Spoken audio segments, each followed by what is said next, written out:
లేఖ ద్వారా ఎస్టీ సంఘానికి ప్రభుత్వంతో మాట్లాడే హక్కు ఇచ్చింది, ప్రాతినిధ్యం ప్రతిపత్తించింది. అదే మన యొక్క రికగ్నిషన్ లేఖ మిత్రులారా. భారతదేశ చరిత్రలో మొట్టమొదటిసారిగా ప్రభుత్వ గుర్తింపు పొంది ప్రాతినిధ్యం ప్రతిపత్తి పొందిన సంఘం ఎస్టీయు.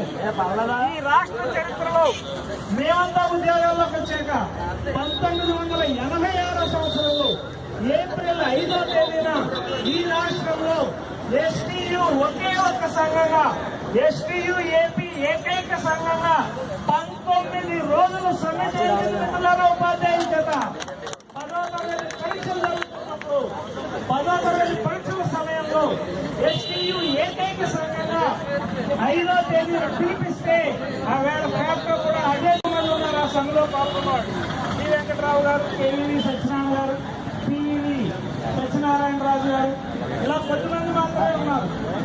15 రోజులేమో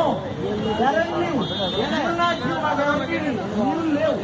7 రోజులు స్పెషల్ క్యాజువల్ కట్ చేసి 19 రోజులు ఎస్ఆర్తో ఎంట్రీ వేసి ఆ టీకెట్ సెటిల్ చేయడం జరిగింది.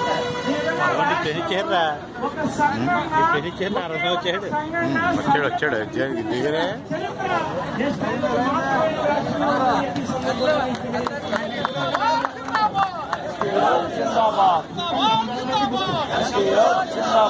ఎవడో రూహి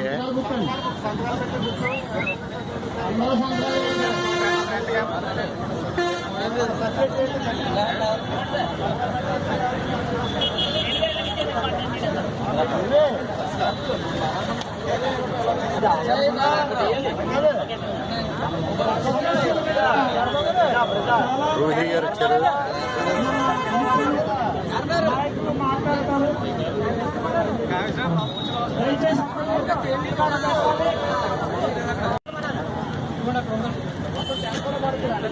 ఈ రోజు కూడా వచ్చింది. ఆల్రెడీ ప్రభుత్వ పాఠశాలలో చదివే మహిళా కామ్రేడ్స్ రావాలి.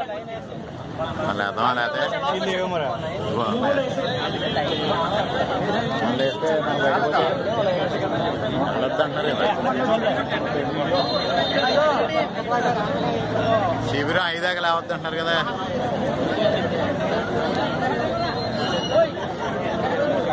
కామ్రేడ్ నారాయణ స్వామి